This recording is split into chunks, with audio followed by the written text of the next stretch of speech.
Welcome. We are here with the Stethoscope Diaries. As we are sisters in scrubs, Yes. and we are here to talk about some very interesting things that you all want to hear about. We want to talk about. We're ready. Yes, I'm so excited to do this podcast, and not only are this video podcasting with you, just because we have talked about doing something like this for so long, and also women need it. They need to hear our voices. We need to hear their voices, and to be able to interact with women from all over. I think this is the perfect time to do it. I agree. And you know what? We are so busy. Yes. We love spending time together. Absolutely. We never get to see each other. Yes. So this was my opportunity to just hang out with you more often. I love it.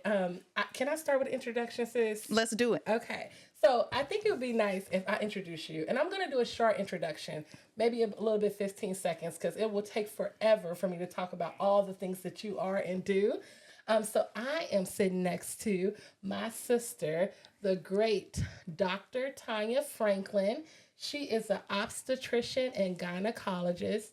For those that don't know, she delivers babies, but she also does gynecologic surgery as a surgeon in academic medicine. And she's also a teacher. So that itself is hard. So she trains other upcoming obstetricians and gynecologists as well as students, which is a feat sometimes in itself. And she is a contraception family planning expert. This is the field that she has not only helped grow, but she helped train other people so they can keep this field growing. And so she deserves all the flowers. Not to mention, I'm talking about medicine, but she is a mother. She has 2 beautiful children. They're not babies no more, though. No. And she is a wife of 20 plus years. 24. Okay, 24 years. That's a long time. We'll talk about that on another episode. You know it.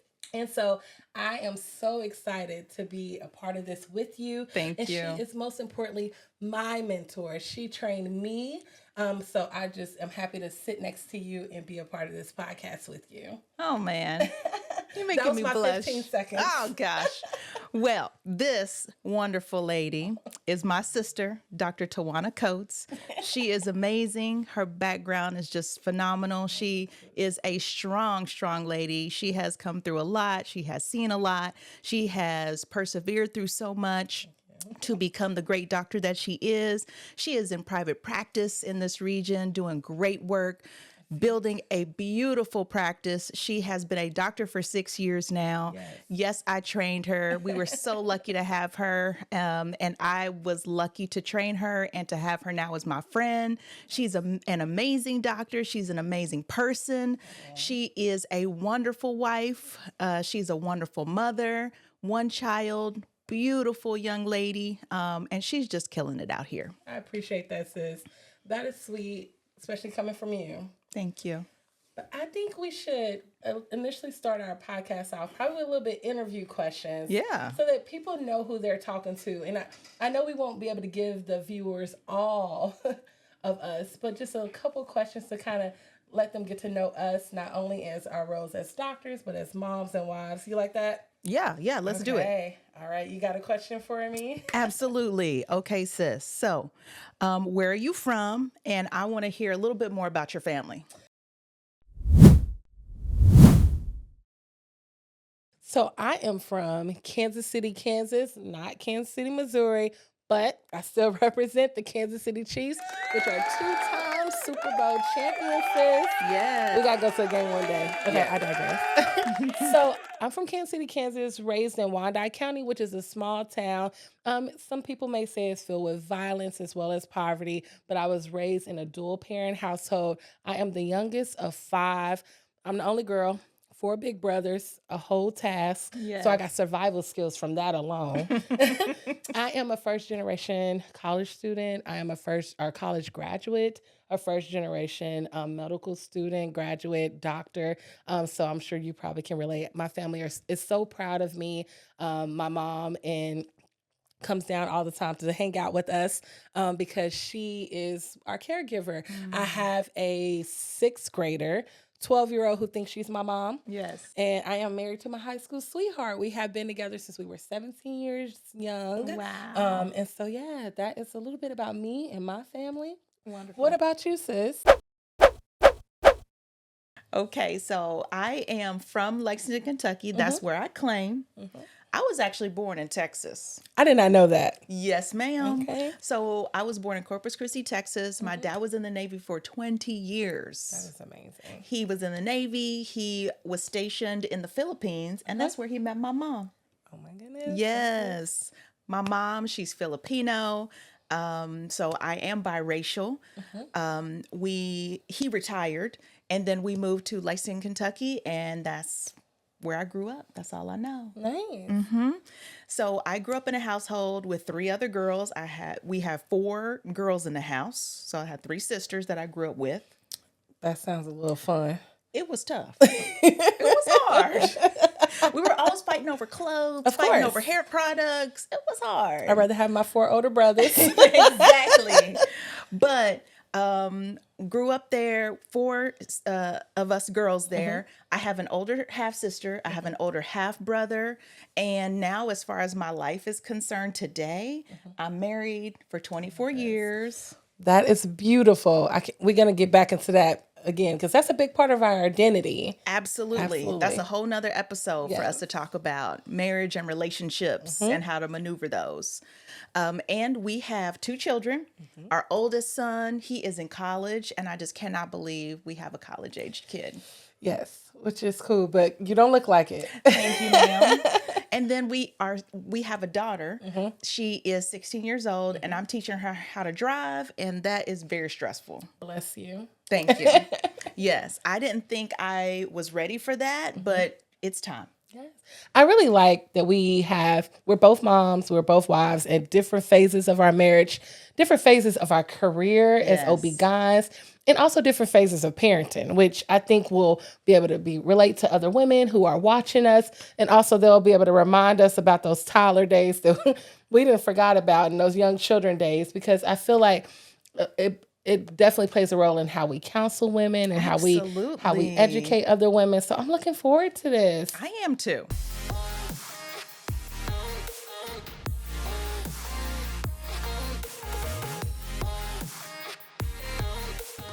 So we are Stethoscope Diaries, and I think that name itself speaks for what our podcast is.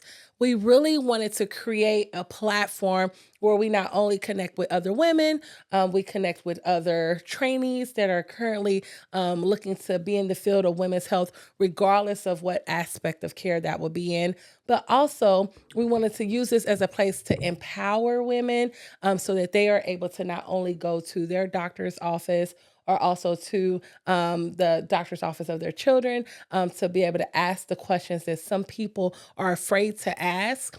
And we're looking to educate women on this platform. There is so many, what I like to use is the TikTok. I love TikTok, and it is a gift.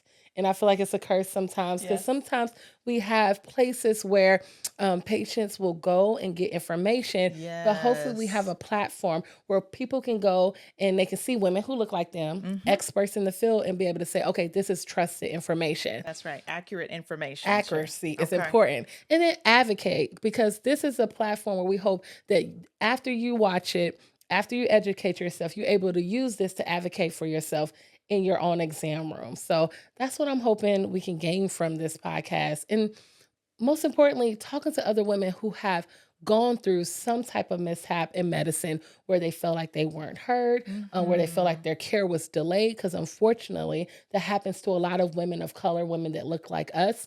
And I think that this is the platform where we'll be able to connect to other women, because I'm sure you can relate, because I can. Absolutely. Yes, I think that, we've grown our practices, both of us, with a lot of patients that are seeking a provider that is willing to listen and give them the time.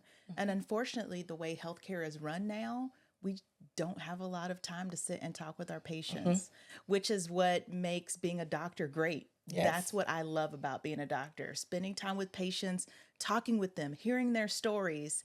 And the way healthcare is run, it just doesn't allow it as much. We're limited, for sure. We are limited. And so this also is a way for us to provide education, to feed our souls. Yes. Because that's why we went into medicine. We went into medicine to educate, to advocate, and to connect with people. So I hope that's what we can do. Yes. We have this running joke, you all. how we always say sometimes our colleagues are in and out of an exam room, and we are, always the last ones to finish. Yes. I tell my patients to bring a magazine, some book, because they're going to be waiting. But when we get in the exam room, you're going to have our undivided attention. That's and absolutely I think true. that's why we wanted to do a podcast like this, because unfortunately, we can't be in every woman's exam room. It's only about 3% of African American OBGYN doctors is a subset of that. So I think that it's really important for us to create a platform like this where we can engage. Absolutely. Yes. We can share more of ourselves. I know. Right? Even though we already got limited time. I know But we're it. going to make some time for y'all. So, sis, now I know we're in different parts of our careers, our lives, our upbringing of our children. And I know since we've been hanging out, I'm like, the music you have gets the party going. Okay. So I know our music styles are a little different. I'd love to hear what's on your playlist. Share that, please. So that is a good question, sis. I kind of blushed thinking about it because when I think about the music that I love, I like the trap music. I like the Yo Gotti. I like the Young Jeezy. I like the Glorillas. I'll even play some Sexy Red. I like that type of music. But it's funny, in the OR, obviously in the operating room, I can't play any of that. So I do stick to my R&B. Okay. So I play Whitney Houston when I'm operating. I That is love my that. girl. She's the I'm queen. like, keep that radio going. Play some Whitney radio. So in the operating room, I kind of scale it back because it's inappropriate. Gotcha. I What can about see you, that. sis? What does your playlist entail? Well, I'm a little more laid back, and I on my playlist currently, I have a teenage daughter. Yes. So, I love SZA. Okay. Love I that get with woman. that, yes. She's amazing. She is. She's on my playlist. I also like Cleo Soul. Yes. So some nice slow R&B. I also like Snow Allegra. I don't know if you've heard of this lady. not. She's awesome. Also Leon Bridges and Sir. Oh, yes. Yes. How can you forget about Sir? Yes. Yes. I love it. I mean, I didn't even mention Queen Bee, but that goes without saying. Beyonce is obviously one of my favorites, but I feel like everybody probably already know that. Absolutely. That's the standard, girl. Yes, I love it. All right. So another question. What is one superhero power or superwoman power you wish you had? Okay. Well, I put a lot of thought into this. There's so many powers I wish I had, so many different things. But I would say speed, like Flash Gordon, an old superhero. The speed to be able to accomplish so many things because we just have so many things to accomplish. I never feel like I have enough time. I have charts to do. I've got dance things to be at. I've got costumes to get ready. I've got patients to see. And I wish I could get it all done all in the 24 hours that we have. And I just can't. So that would be something that I wish I had the capability to do everything with the speed that would need to be done. I like that. You took it back to like true superhero powers. Yes. I'm making something up. Okay, let's see it. Let's hear it. So my superhero or superwoman power would be eliminating pain. Like completely. Like if I could just look at somebody and be like, you be pain free, like that would be my superwoman power. And I think that's really important because we both see women every day. Yes. With pain being a major complaint. And one of the things that we always do, the first thing we do is one of the most uncomfortable exams, which is a pelvic exam. So if I can be like, sis, you ain't gonna have no pain with this exam, because that's my superpower. Yes. So that's just kind of like one thing I know. I will tell you, sis, you have that superpower. See, you're right. You do. You're right. We have that superpower. How many patients have told us at the end of our visit, I have never had an exam before that was pain-free. Thank you. That is so true. You know why? You know who I learned from? Oh. This one. This one. So can I give a quick story before we, wrap up this segment? So I had one of the people who always is very tough on us on our exams is this one, as we should be. And I thought I was doing it. I thought I knew what I was doing. And she's like, if they can hear your instrument, if they are like cringing, that means you're not doing your job. And so taking it slow and making sure you are educating, making sure the patient knows what you are doing and giving consent during the whole time. Unfortunately, not all mentors teach that. Okay. And so when you told me like how sound is important, touch is important, conversation is important in an exam, like you make that very clear. And then if we did it wrong, you made us get up. So I think that was important. So I mean, seriously, sis, I don't know if I ever told you that part, No, but yes, you you didn't. taught me how to do one of those Very good. pain-free as much as I can. But that would be my superpower. Absolutely. Well, you already are on your way. Thank you. You've got a lot of that. You practice it every day, and you are a surgeon. Yes. You have patients that seek care from you, that have pain that you fix every day, true. that That's you true. help them every day. But I want to look at them. You said I got to work for it. I That's want true, to look. sis. Sorry. I love it. All right, that's it. All right, y'all. We have come to an end. Thank you so much for being here with us. Thank you. Hearing our stories, getting to know us. We are looking forward to spending more time with you all. Yes.